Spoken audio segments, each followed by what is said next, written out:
commitments that we made to the people of Kenya,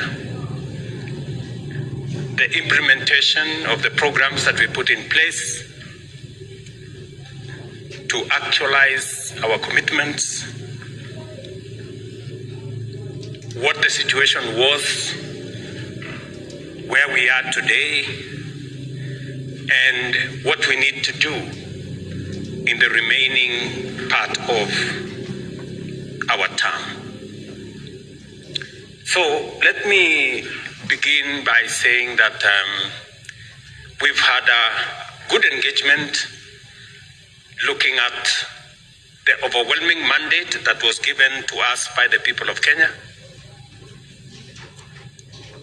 We did discuss this morning whether we overpromised, and it was very clear to us that we did not, that Kenya needed transformation. It needed something out of the ordinary. And that is what we have on offer from this administration. And let me just give you maybe 7 areas that are of concern and that are of priority and that have occupied the most part of this administration's push for transformation in Kenya. We are very well aware that transformation is not easy. It never was, and we never expected it to be easy. But transforming Kenya, we must. I will speak to 7 subjects that has been the subject of conversation in this gathering and the priority areas of this administration. Number 1 is the economy. We have assessed where we were in 2022. And we had a situation emerging from the shutdown of the economy as a result of COVID-19, a devastating drought followed by floods that had made the cost of living rise very high. Prices of unga were 240. We had 7 million Kenyans in the CRB. Our inflation was at 9.6%. Our exchange rate skyrocketed to about 165 shillings to the dollar. Our foreign exchange earnings went to a low of $6.5 billion, only 3 months of import cover.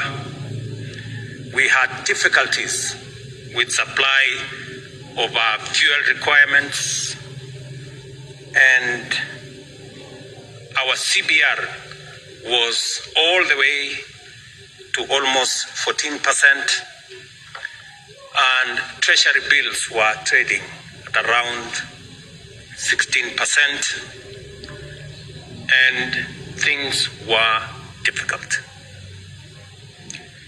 And we had to respond. We did commit that we would get the 7 million Kenyans that were in CRBs out. And we did. We did also commit that we would deal with the challenge of food supply. And we did. The situation today, I have told you what the situation was. The situation today, because of the interventions that we have carried out, is that inflation is down from 9.6 to 3.8. Our currency exchange is down from the high of 165 to 129 shillings to the dollar for the last 14 months.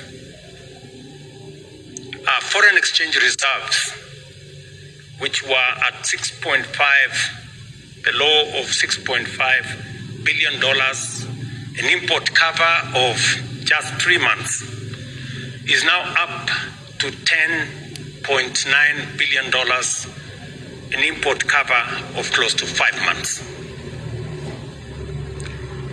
Treasury bills today trade from a high of 16.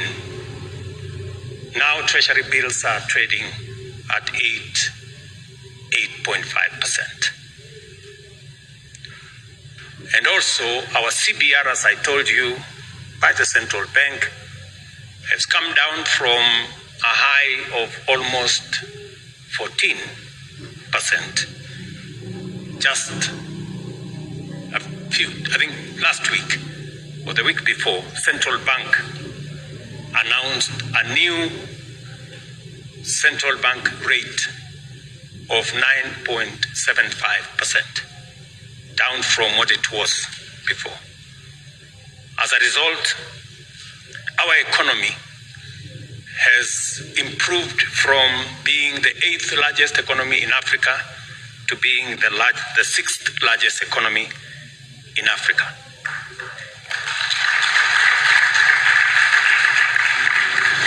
When we told the country that we were going to stabilize the economy, we meant it.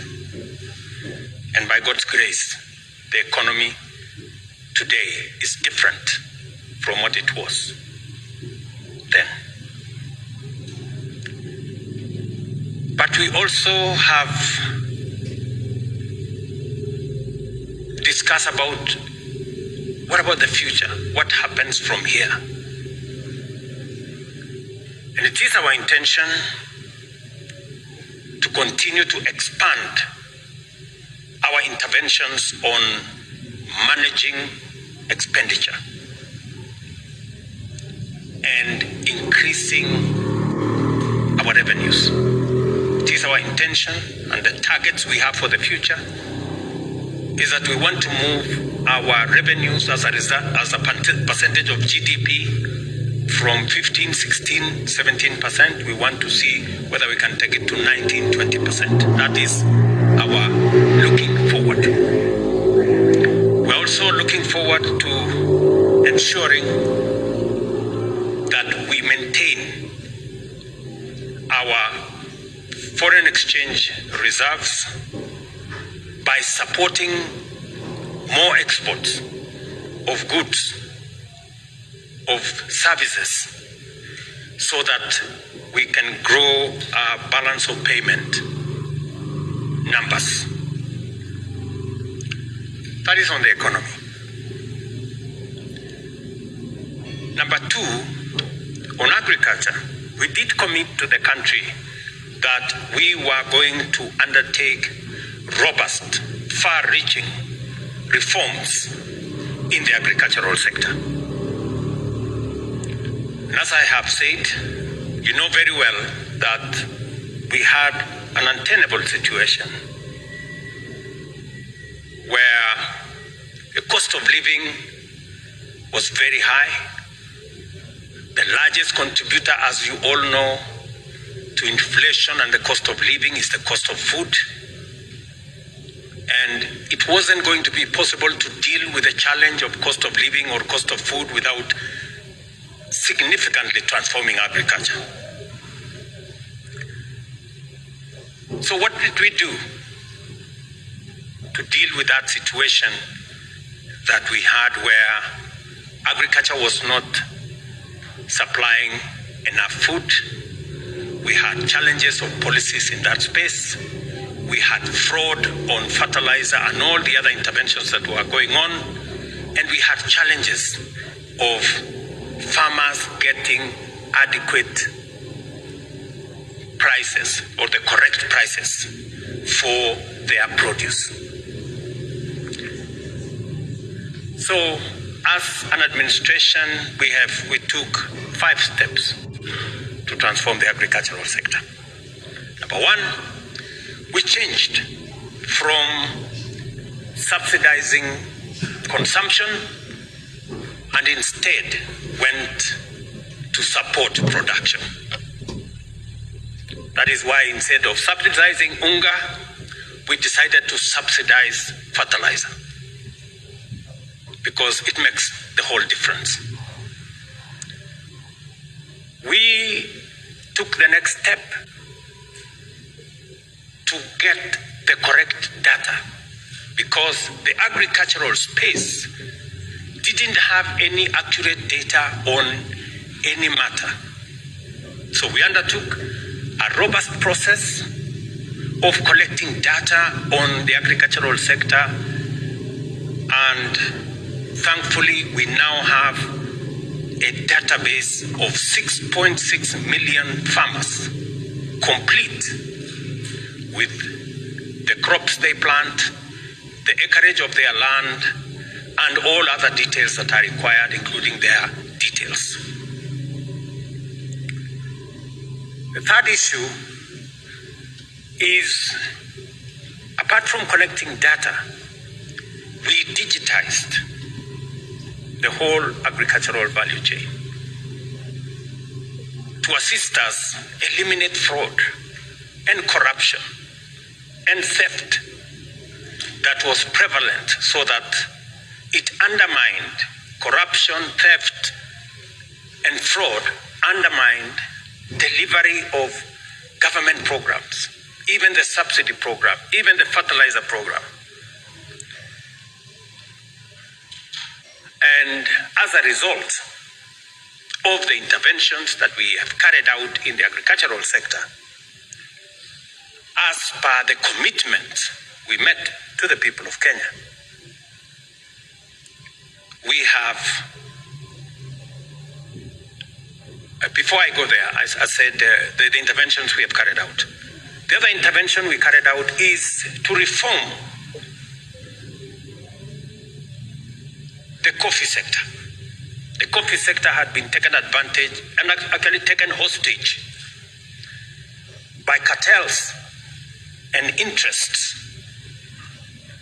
And it wasn't possible to sell your coffee where you wanted, because there was an incestuous relationship between brokers, millers, the people buying at the coffee exchange, that undermined the capacity of farmers to decide on their farming practice, because certain groups of individuals had monopolized that sector.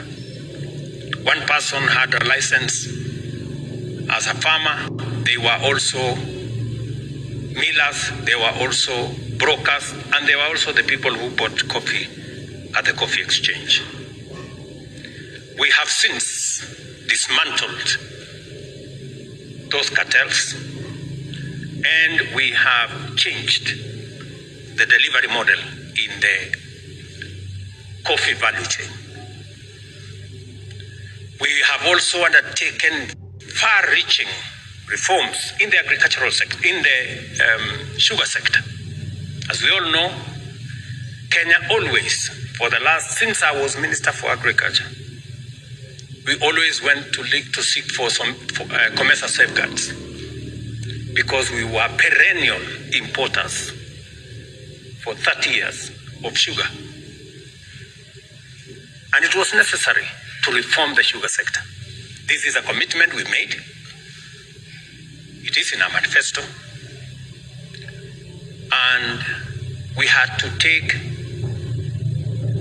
the business interests who had taken hostage the sugar sector head on.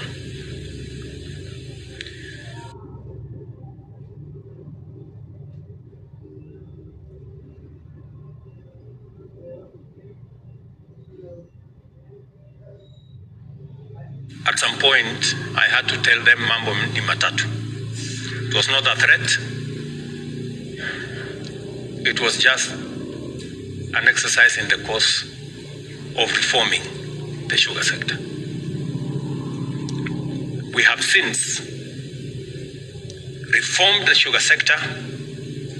We have brought in the private sector to work with us, and we have stopped the tradition that existed for 20 years where government always came in to pay farmers for sugarcane that was never supplied to government, or to pay workers that did not work for government.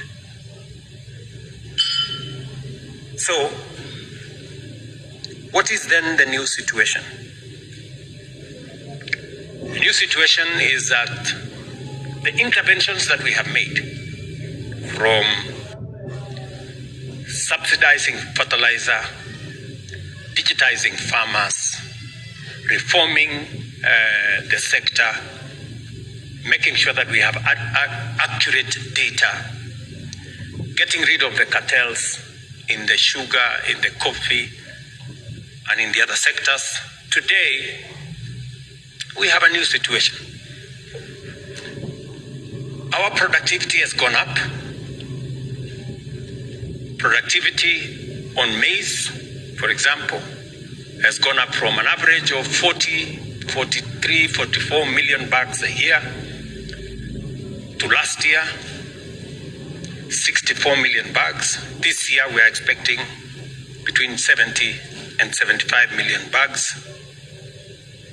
Coffee, the prices have moved up from an average of 65 to an average of 120. Some farmers are getting 130, 140, 150 because we have removed crooks and cartels that undermined farmer interests. The sugar sector is stepping up. Farmers will tell you now in the sugar sector, for the factories that we have already completed, farmers will now never be paid by government. They will be paid by the factories that they supply their sugarcane to. We have agreed with all the private sector players that farmers will be paid not in 6 months or 1 year as has been the case before, but they will be paid every 7 days. Workers will be paid on time, and every year sugarcane farmers will receive a bonus. We have already actualized that in one of the first factories, Mumias, that we started with. All the other formerly government-owned sugar mills will follow suit. By December this year, we intend to pay bonus to sugarcane farmers across the sugar mills that were formerly owned by government, because we have reformed that sector. But we still have some work to do for the future. We are looking at how we can improve on the quality of data that we have. We are now bringing data on livestock so that we can facilitate the vaccination that is underway. We are enriching data on all the other crops. We have now started the journey towards doing more in the rice sector. We are going to do more in the cotton sector. We have just finalized the reform of the cotton sector, including finding a private sector player to run Rivertex and to provide offtake for cotton farmers, and to also supply high quality seed to our cotton farmers. Let me mention about milk as I talk about our livestock farmers, including dairy and beef. If you look at the Kenya National Bureau of Statistics numbers, earnings from our dairy sector, especially milk, has